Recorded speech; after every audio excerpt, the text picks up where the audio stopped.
Hello बच्चों, आज की इस कक्षा में आप सभी का बहुत बहुत स्वागत है।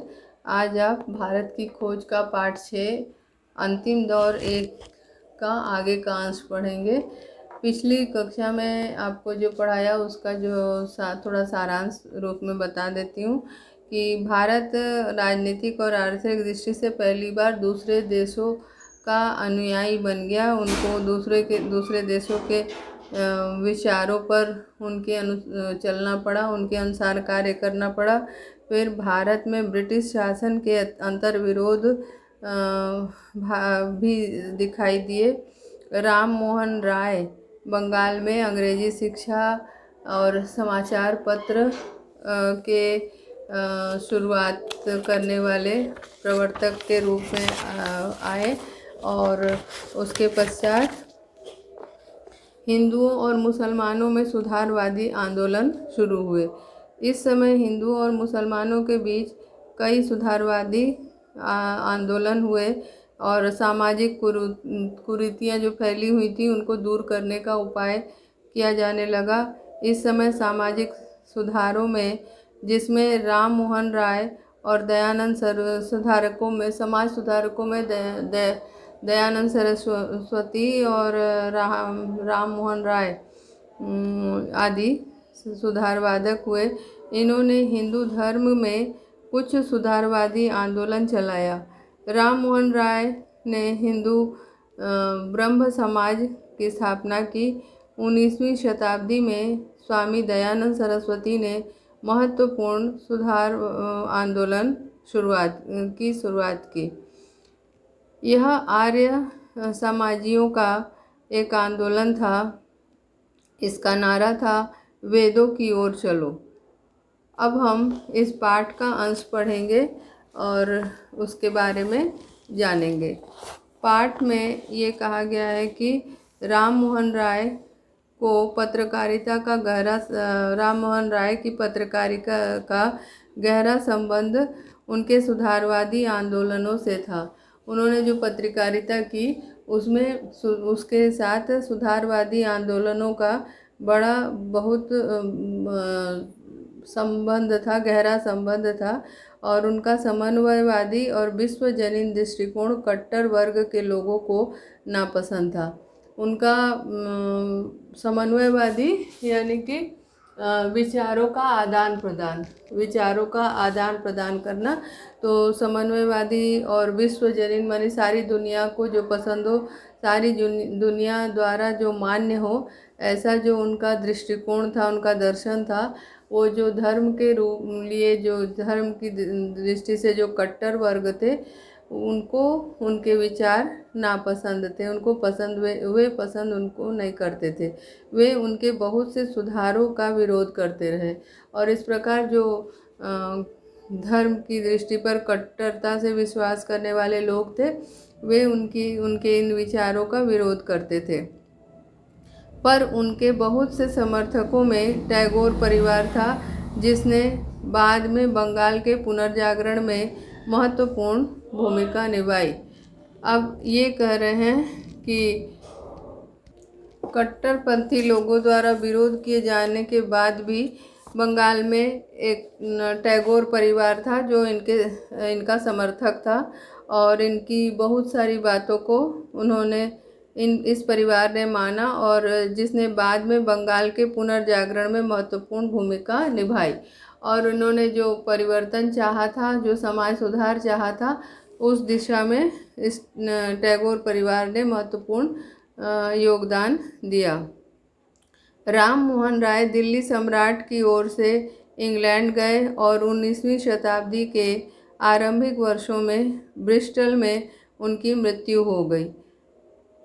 राम मोहन राय दिल्ली सम्राट की तरफ से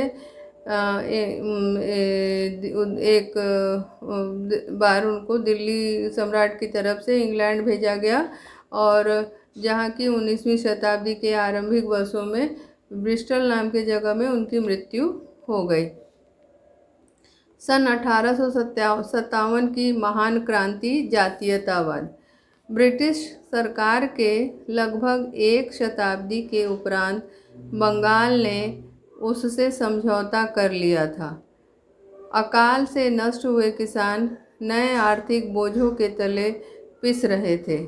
नया बुद्धिजीवी वर्ग पश्चिम की ओर इस आशा से देख रहा था कि अंग्रेजी उदारता के सहारे से ही प्रगति होगी।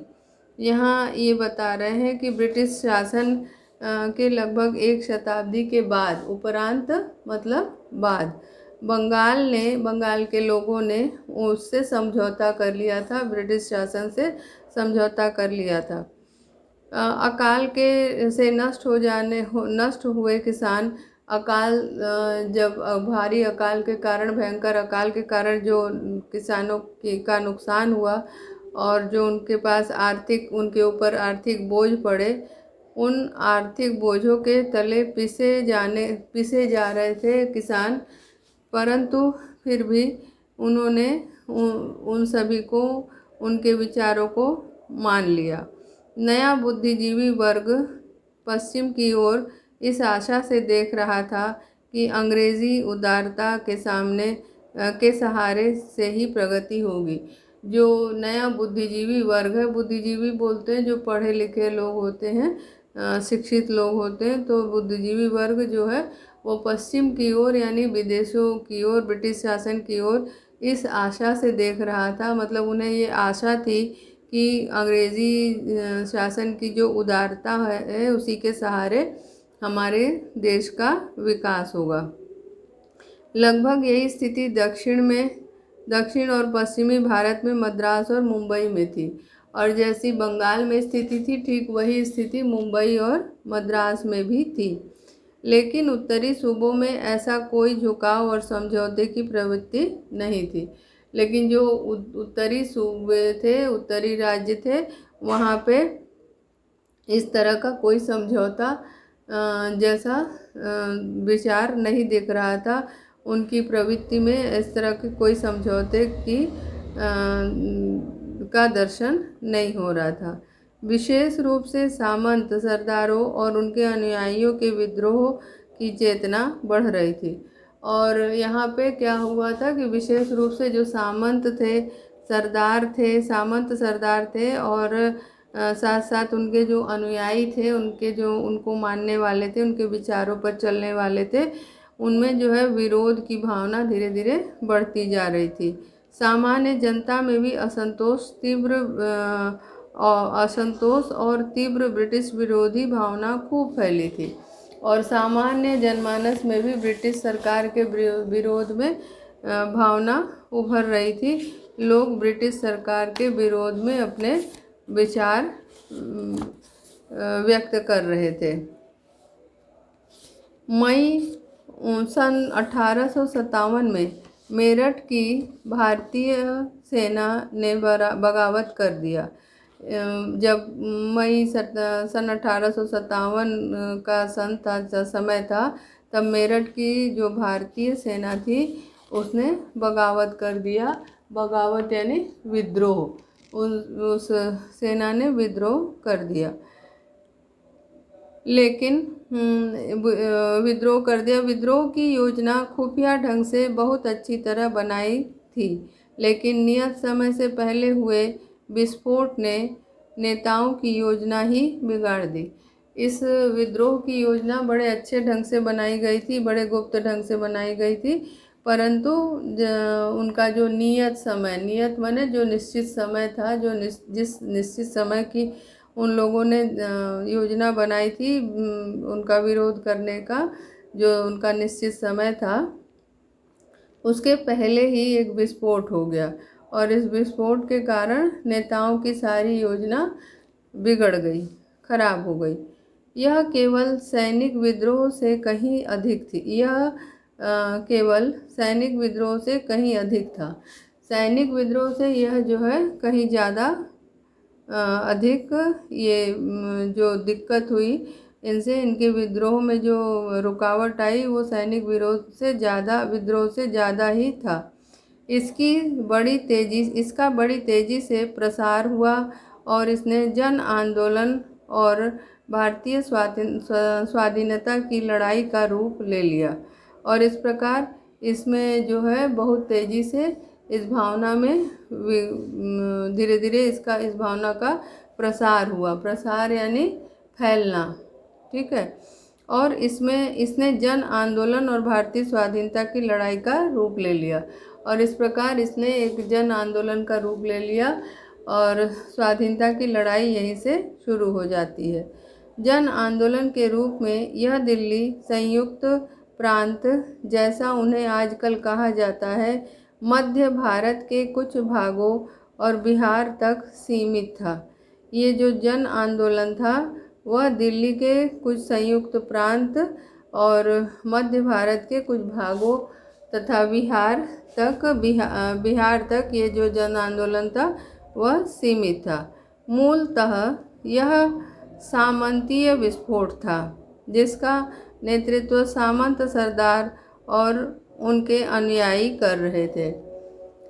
यदि देखा जाए तो विशेष रूप से यह सामंतीय विद्रोह का एक रूप था, और इस सामंतीय विरोध का जो नेतृत्व कर रहे थे वह सामंती सरदार कर रहे थे और उनके अनुयायी कर रहे थे। सामंती सरदार और उनके जो अनुयायी हैं वे इसका विरोध कर रहे थे, नेतृत्व कर रहे थे।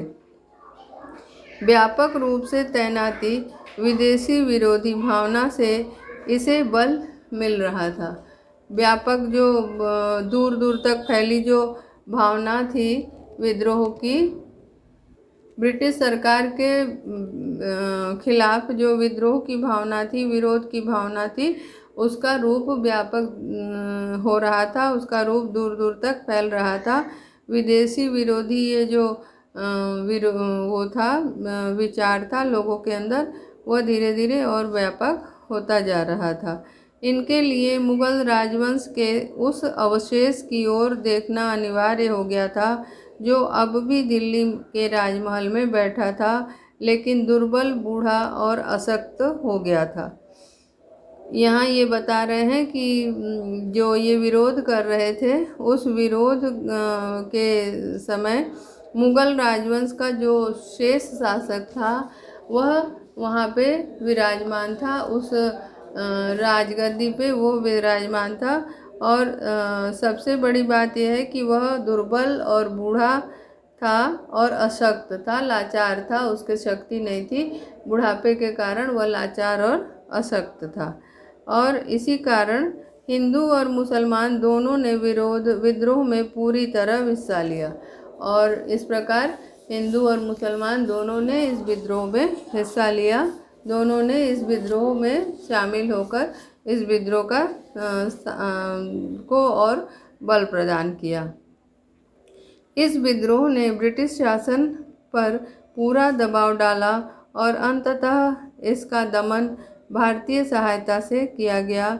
सामंत सरदारों के साथ व्यापक क्षेत्रों में आम जनता की सहानुभूति थी, लेकिन वे अयोग्य, असंगठित थे और उनके सामने कोई रचनात्मक आदर्श और सार्वजनिक हित नहीं था। यहाँ ये बता रहे हैं कि जो ये विद्रोह हुआ ब्रिटिश सरकार के खिलाफ, इस विद्रोह ने ब्रिटिश शासन पर पूरा दबाव डाला। इस विद्रोह ने ब्रिटिश शासन पर पूरी तरह से दबाव डाला और अंततः अंत में इसका दमन भारतीय सहायता से किया गया। और उन्होंने इस विद्रोह का दमन किया। दमन करना माने दबाना। इस विद्रोह का उन्होंने दमन किया भारतीय सहायता से, माने भारत के लोगों की सहायता से। भारत के लोगों को इन्होंने मिला लिया और उनके सहायता से इनका दमन किया। दमन करना का अर्थ होता दबाया जाना। तो ये जो विद्रोही थे तो इनको ब्रिटिश सरकार ने भारतीय लोगों की सहायता से दबाया, इनका दमन किया। सामंत सरदारों के साथ व्यापक क्षेत्रों में ये जनता जो थी उनकी सहानुभूति थी, लेकिन वे अयोग्य, असंगठित थे। ये जो सामंत सरदार थे इनके साथ व्यापक क्षेत्रों में आम जनता की सहानुभूति थी। जो आम जनता थी, जो साधारण जनता थी हमारे देश की, उनकी सहानुभूति उनके साथ थी उन सरदारों के साथ, परंतु वे अयोग्य थे, असंगठित थे। मतलब वो उनके अंदर बहुत ज़्यादा आपस में विरोध की भावना थी। वे असंगठित थे, मिलजुल के नहीं रहते थे, साथ साथ अयोग्य भी थे। उनको अच्छे से अपने आप को एक माने अपने जो अपना जो दल है उसको एक अच्छा सा नेतृत्व प्रदान करने की क्षमता उनके अंदर नहीं थी। उनके सामने कोई रचनात्मक आदर्श और सार्वजनिक हित नहीं था, और न तो उनके सामने कोई रचनात्मक आदर्श था और न ही उनके पास कोई सार्वजनिक हित की बात थी। सार्वजनिक हित माने जिसमें सभी को लाभ मिले। इस विद्रोह में कुछ श्रेष्ठ छापामार नेता उभर कर आए। इसमें सबसे तेजस्वी थे तात्या टोपे, जिन्होंने कई महीनों तक अंग्रेज़ों को परेशान किया। ये जो विद्रोह हुआ अंग्रेज़ों के खिलाफ, इसमें कुछ जो छापामार नेता हैं, श्रेष्ठ नेता है, वे उभर कर सामने आए। वे उनकी एक पहचान बनी समाज में, और इसमें जो है तेजस्वी नेता तात्या टोपे का नाम आता है, जो कि बड़े ही तेजस्वी थे, और उन्होंने कई महीनों तक अंग्रेज़ों को परेशान करके रखा था। उन्होंने कई महीनों तक अंग्रेज़ों को परेशान कर रखा था। आखिर में जब उन्होंने नर्मदा नदी को पार करके मराठा क्षेत्र में इस आशा से प्रवेश किया कि उनके अपने लोग उनकी सहायता करेंगे, तो ऐसा हुआ नहीं। उनको अपने देश के लोगों से ये आशा थी कि वे उनकी सहायता करेंगे और उनका स्वागत करेंगे, परंतु उनके साथ धोखा हो गया। इन सबके अलावा एक और विशिष्ट नाम, जिसे आज भी आम जनता श्रद्धापूर्वक स्मरण करती है, झांसी की रानी लक्ष्मीबाई का था। और इसी जो अंग्रेज़ के विरोध में जो लोग खड़े थे, उसमें एक और विशेष नाम है जिनको बड़े श्रद्धा से लोग जानते हैं, उनका नाम लेते हैं। वह थी झांसी की रानी लक्ष्मीबाई, जो अंग्रेज़ों के खिलाफ खड़ी हुई थी और हमेशा अंग्रेज़ों के लिए विरोध का कार्य कर रही थी, जो 20 वर्ष की आयु से लड़ते लड़ते मारी गई। और इनकी उम्र मात्र 20 वर्ष की थी जब से ये अंग्रेज़ों के खिलाफ लड़ रही थी। जिस अंग्रेज़ जनरल ने उसका मुलाकात किया, उसी से उनके बारे में कहा था, उसी ने उनके बारे में कहा था कि वह विद्रोही नेताओं में सर्वोत्तम और सबसे बहादुर है।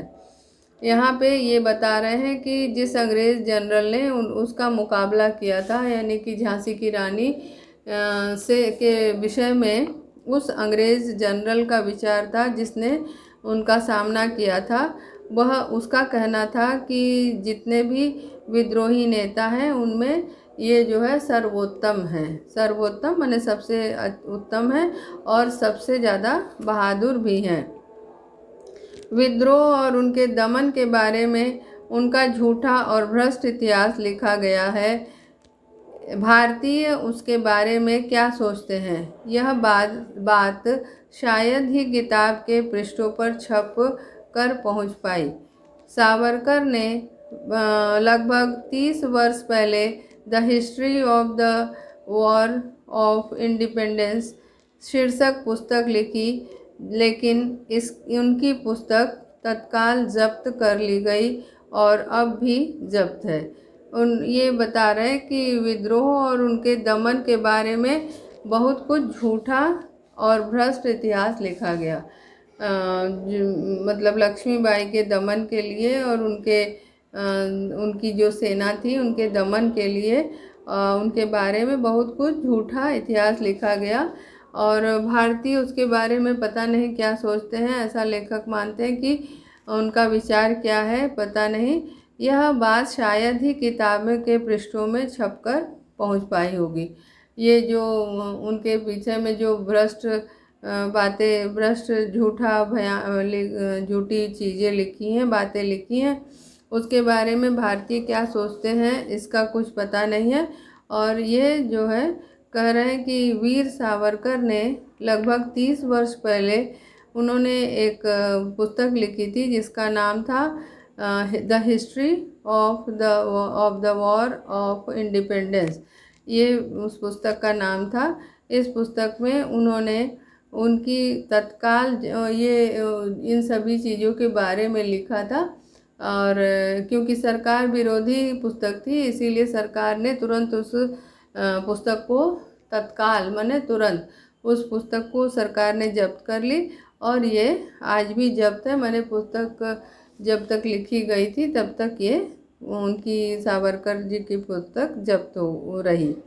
इस विद्रोह ने ब्रिटिश शासन को झकझोर कर रख दिया और जो इनके नेतृत्व में विद्रोह हुआ या उस समय के जो विद्रोही नेताओं ने ब्रिटिश सरकार के खिलाफ विद्रोह किया, उस विद्रोह ने ब्रिटिश सरकार को हिला दिया, झकझोर कर रख दिया, यानी कि उसको हिला दिया, यानी उन्हें भी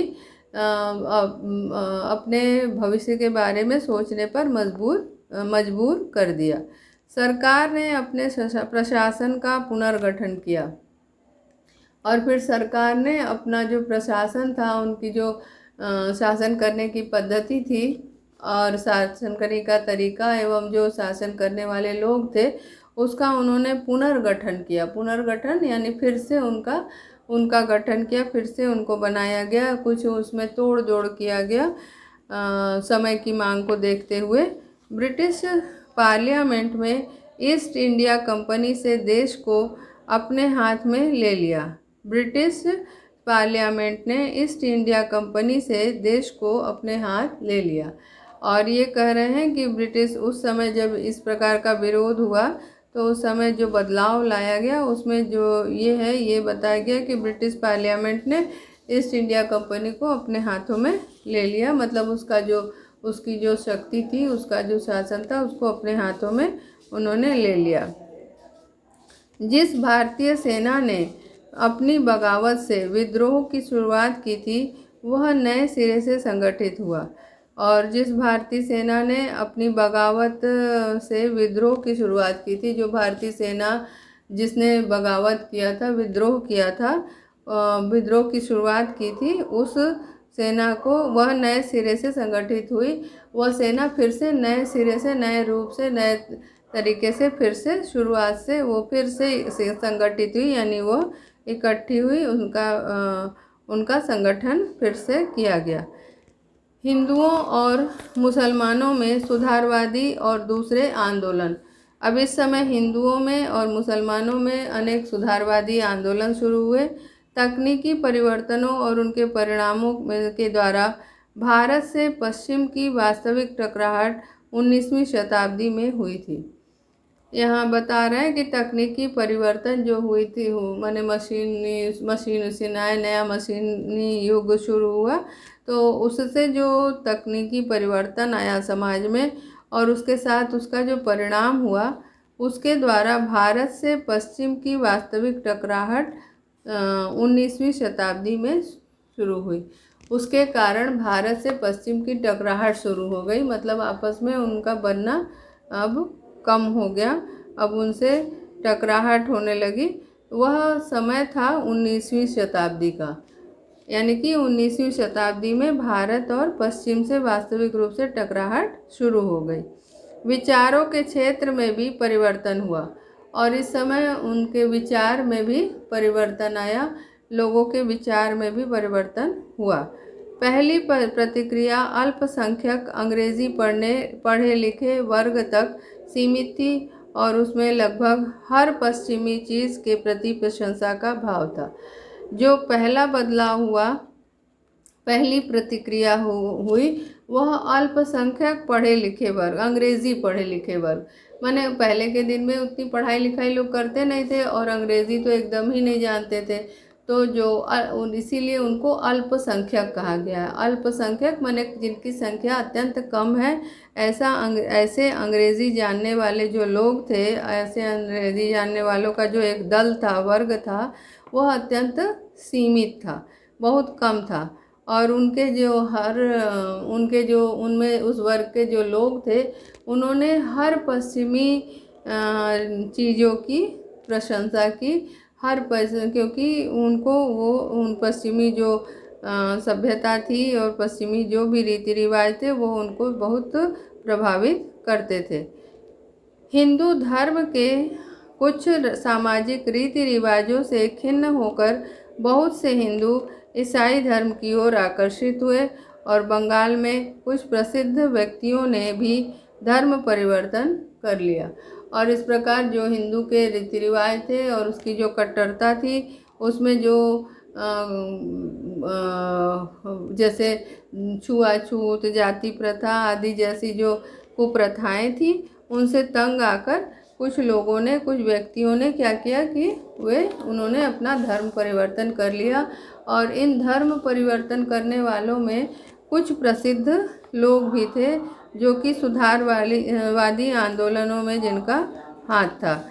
राजा राम मोहन राय आकर्षित हुए उन्होंने अपना धर्म परिवर्तन कर। अब जब कुछ लोगों ने अपना धर्म परिवर्तन कर लिया, उसमें कुछ प्रसिद्ध लोग भी थे जिन्होंने अपना धर्म परिवर्तन कर लिया, ठीक उसी समय राजा राम मोहन राय ने हिंदू ब्रह्म समाज की स्थापना की।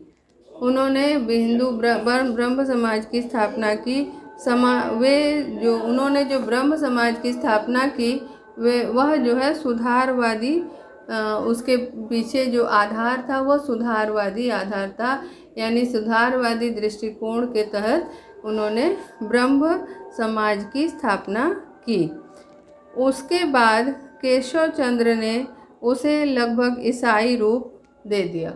और उनके बाद जो केशव चंद्र थे वे भी एक समाज सुधारक थे, तो उन्होंने इसे एक ईसाई रूप दे दिया। इस जो धर्म था, माने एक समाज था, इस ब्रह्म समाज को उन्होंने ईसाई रूप ही दे दिया। बंगाल के उभरते हुए मध्य वर्ग पर ब्रह्म समाज का प्रभाव पड़ा, लेकिन धार्मिक आस्था के रूप में वह बहुत कम लोगों तक सीमित रहा। यहाँ पे ये बोल रहे हैं, ये बता रहे हैं कि जो भारत में उभरते हुए नए मध्य वर्ग थे, मतलब जो नया मध्य वर्ग था, उन लोगों पर ब्रह्म समाज का बहुत ही ज़्यादा प्रभाव पड़ा, परंतु धार्मिक आस्था के रूप में ये लोग जो है ऐसे जिनके ऊपर ये प्रभाव पड़ा ब्रह्म समाज का, वे बहुत कम ही लोग थे। उनकी संख्या अत्यंत कम थी, सीमित थी। भारत में अन्य स्थानों पर भी ऐसी ही प्रवृत्तियां काम कर रही थी और हिंदू धर्म के कठोर सामाजिक ढांचे के विरुद्ध असंतोष उभर रहा था। भारत में अन्य स्थानों पर भी ऐसी प्रवृत्तियां काम कर रही थी। भारत में भी ऐसी प्रवृत्तियां जो धर्म के विरोध में और अंग्रेज़ों के विरोध में था और जो जाति प्रथा के विरोध में था, जो ये सब भावनाएं थी वो सब काम कर रही थी, ये प्रवृत्तियां। और हिंदू धर्म के कठोर सामाजिक ढांचे में भी के विरुद्ध असंतोष उभर रहा था। जो हिंदू धर्म का कठोर सामाजिक नियम था, उन नियम के खिलाफ भी लोगों में एक जन आंदोलन या जन आक्रोश, लोगों के अंदर एक आक्रोश की भावना बढ़ रही थी। 19वीं शताब्दी के उत्तरार्ध में स्वामी दयानंद सरस्वती ने एक अत्यंत महत्वपूर्ण सुधार आंदोलन की शुरुआत की। यहाँ ये बता रहे हैं कि 19वीं शताब्दी का जो उत्तरार्ध था, उत्तरार्ध आपको पहले भी मैंने बताया था कि 100 साल में 50 साल तक, 1 से 50 साल तक पूर्वार्ध और 51 से 100 साल तक पूर्वार्ध उत्तरार्ध माना जाता है। तो 19वीं शताब्दी के उत्तरार्ध में स्वामी दयानंद सरस्वती ने एक अत्यंत महत्वपूर्ण सुधार आंदोलन की शुरुआत की, लेकिन उसकी जड़ पंजाब के हिंदुओं में जमी। लेकिन इसकी खासियत ये थी कि उसकी जो जड़ थी वह पंजाब के जो हिंदू थे वहाँ पे इसकी जड़ जमी, यानी कि वहाँ पे लोगों ने ज़्यादा इसका प्रयोग किया। यह आर्य समाज का आंदोलन था और नारा था वेदों की ओर लौटो। और ये जो आंदोलन था वह आर्य समाज का आंदोलन था और इसका एक नारा था कि वेदों की ओर लौटो। इस आंदोलन का नारा था वेदों की ओर लौटो, अर्थात इसका जो मूल उद्देश्य था कि वेदों पर ध्यान दो, यानी कि उनका ये मानना था कि इस नारे का वास्तविक अर्थ ये था कि वेदों के समय से आर्य धर्म में होने वाले विकास का निषेध। वेदों के समय से जो आर्य धर्म में विकास हुए उनका निषेध किया जाए। यह बात महत्वपूर्ण है कि इसका प्रसार मुख्य रूप से पंजाब और संयुक्त प्रदेश के हिंदू मध्य वर्ग में हुआ। यहाँ ये बात लेखक कहते हैं कि महत्वपूर्ण है ये बात कि इसका जो प्रसार है मुख्य रूप से पंजाब और संयुक्त प्रदेश के हिंदू मध्य वर्ग में हुआ। यह एक समय ऐसा आया जब सरकार इसे राजनीतिक दृष्टि से क्रांतिकारी आंदोलन समझती थी, और एक समय ऐसा आ गया कि सरकार भी इसे एक राजनीतिक आंदोलन समझने लगी। लड़के लड़कियों में समान रूप से शिक्षा का प्रसार में स्त्रियों की स्थिति का सुधार करने में और दलित जातियों के स्तर को ऊंचा उठाने में इसने बहुत अच्छा काम किया। और ये जो आर्य समाज था, इस आर्य समाज ने लड़के लड़कियों में समान रूप से शिक्षा का प्रसार किया, स्त्रियों की स्थितियों में भी सुधार किया, और जो दलित जातियां हैं उनके स्तर में भी सुधार किया, उनको ऊंचा उठाने का प्रयास किया। और ये कार्य बड़ा ही प्रशंसनीय था, अच्छा था। धन्यवाद। शेष अगली कक्षा में पढ़ेंगे।